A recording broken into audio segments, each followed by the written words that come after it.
Alors Arnaud donc est docteur en physique-chimie et très vite tu t'es passionné, alors non pas pour les océans, on en parlera avec Yvan tout à l'heure, mais presque d'ailleurs à un moment donné, hein, mais sur les squelettes.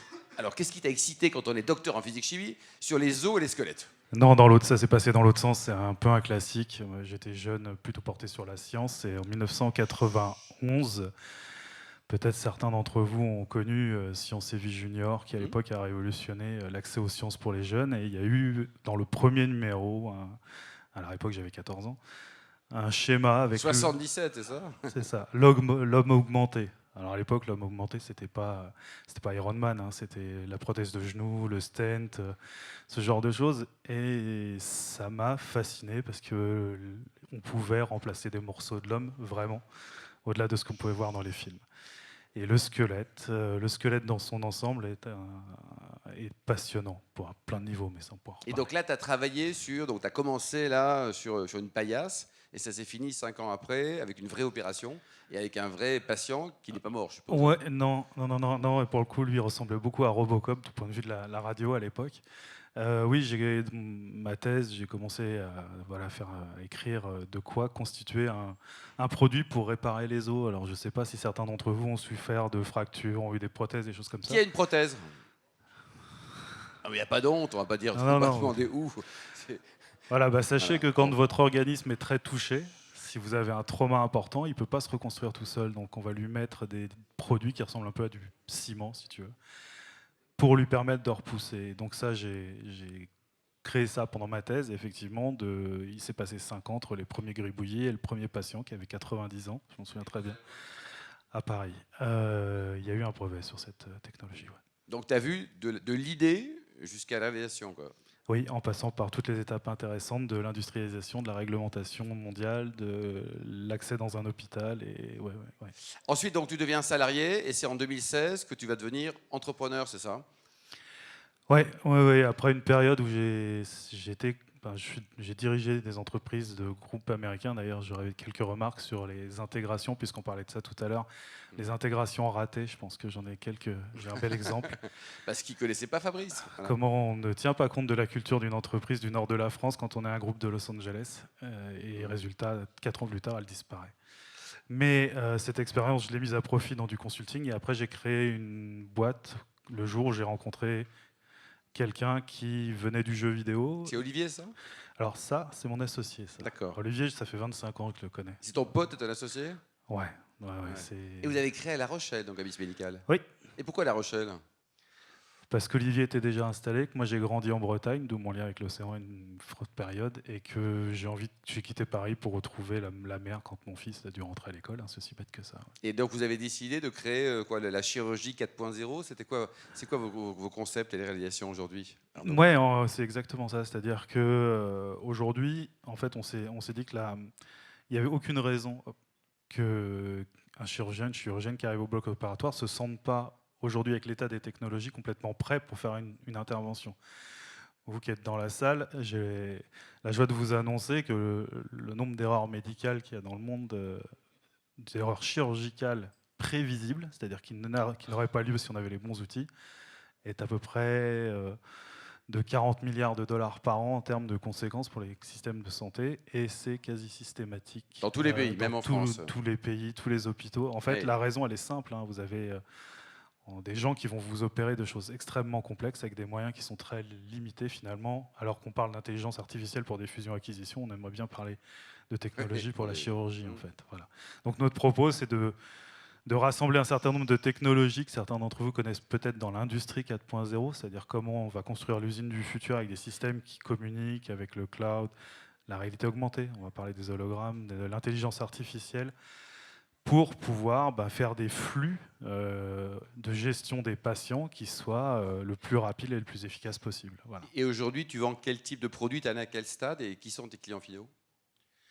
Alors aujourd'hui, en fait, on est la seule société au monde à posséder un brevet pour faire de ce qu'on a appelé la chirurgie en ligne. On a appelé Surgiverse une solution qui consiste à proposer tous les outils de manipulation pour les chirurgiens pour préparer une chirurgie et la réaliser en utilisant le cloud et en ayant la possibilité d'emmener au bloc opératoire toutes les informations dont ils vont avoir besoin pour votre chirurgie sous forme d'hologramme. Donc dit comme ça peut paraître un peu étonnant, mais ce qu'on vend, c'est une suite logicielle de préparation de la chirurgie et de réalisation pour permettre, le moyen peut-être le plus rapide, qui a déjà vu Minority Report, le film avec Tom Cruise? Il y en a quand même beaucoup plus que les mecs qui ont des prothèses. Hein. Voilà, c'est ça. Donc vous avez vu Tom Cruise dans cette dystopie manipuler des hologrammes qui sont des fichiers criminels. Voilà, sauf qu'il y a 15 ans, c'était de la science-fiction, des effets spéciaux. Et nous, aujourd'hui, on propose aux chirurgiens de préparer les chirurgies et d'aller au bloc, d'intervenir avec des lunettes de réalité mixte, c'est-à-dire de projeter autour de lui, dans tout le bloc opératoire, des hologrammes pour pouvoir opérer avec vos informations, votre imagerie 3D. Par exemple, vous avez une fracture, on a un scanner, il peut le manipuler en 3D dans le bloc opératoire, toutes les informations, les radios, tout ce dont il va avoir besoin pour travailler, et travailler de manière collaborative avec d'autres personnes.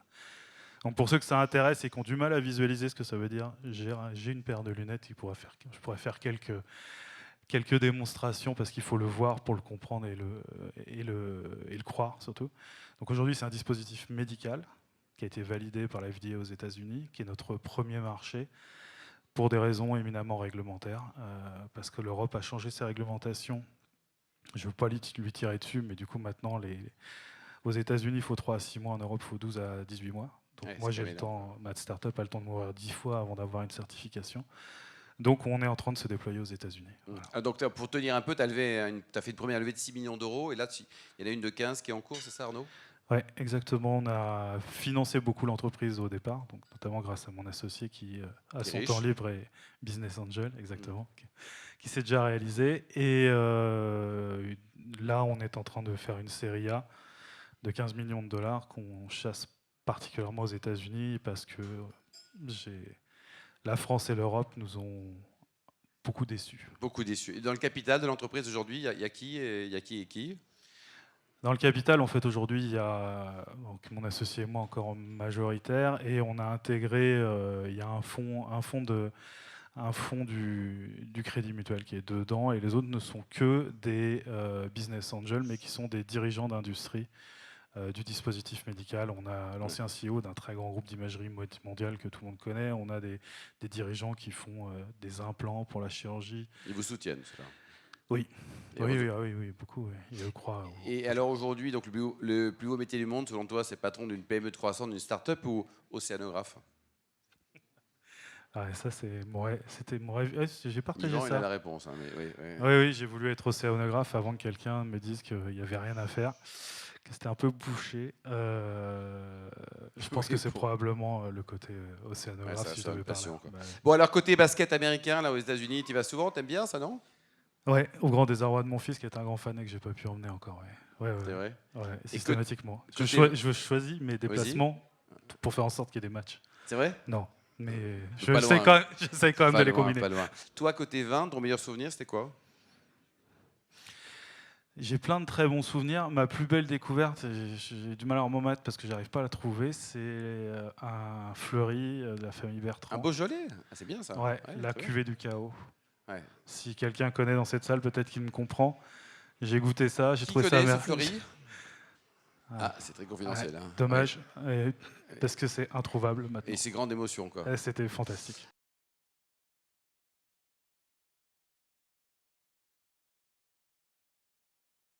Alors, en fait, j'ai perdu énormément de temps sur des gens en face qui ne savaient pas ce qu'ils vendaient. En fait.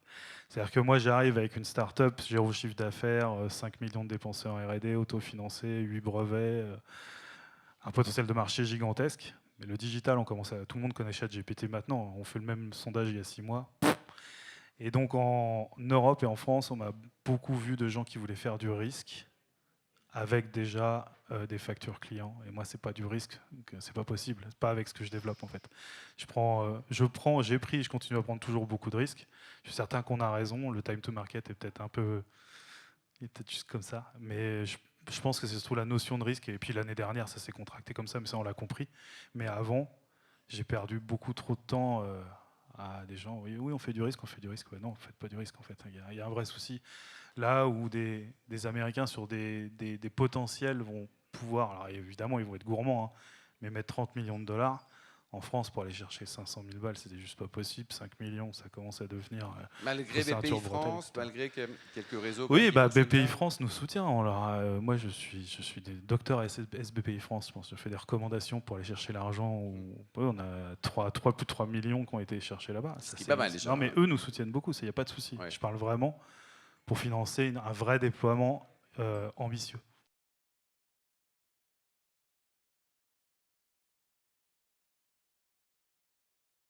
On a une stratégie plutôt B2B avec de la distribution, pas forcément directe. Mais on est dans le médical, et surtout aux États-Unis, on doit commencer avec du direct pour les centres de référence. Et là, on fonctionne directement. C'est les hôpitaux qui achètent les solutions, les abonnements, au même titre. C'est un modèle SaaS, donc c'est un modèle d'abonnement logiciel, et ça passe par les hôpitaux directement.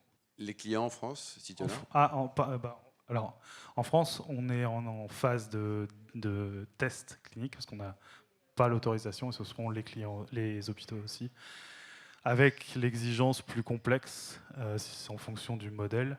C'est-à-dire soit c'est un achat type radiologie, c'est du matériel, soit c'est un abonnement d'un acte médical qui est remboursé. Aujourd'hui, on est entre les deux, en fait. Si c'est l'un, on vend ça à l'hôpital plus facilement. Si c'est l'autre, il faut passer le circuit avec la Sécu et les assurances pour pouvoir être pris en charge.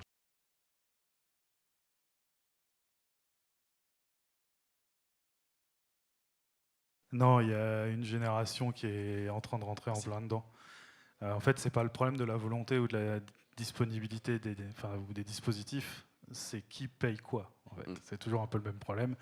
Mais les hôpitaux, ne serait-ce que notre outil est utilisé aussi pour former les internes en chirurgie, par exemple. C'est-à-dire qu'on peut... un responsable de département peut mettre un cas qui va être traité par différentes personnes et qui va pouvoir être après évalué. Et on peut le faire à distance, puisqu'on peut faire ce dont je parlais tout à l'heure avec les deux chirurgiens, c'était un chirurgien qui apprenait à l'autre comment on opère une épaule, par exemple. Voilà. Mais ça arrive. Il faut trouver le bon modèle, parce qu'on ne peut pas faire coexister un modèle ancien académique avec un modèle nouveau. Il y a forcément une période où il va y avoir un overlap qui n'est pas bon. Il faut pouvoir switcher. Et ça, il faut apporter le ROI à tout le monde. Et donc ça, c'est aussi du mindset, c'est du travail encore, je pense. Bon, Arnaud devait être brillant. Il a été naturel, donc il a été très brillant. On l'applaudit chaleureusement. Merci beaucoup, Arnaud.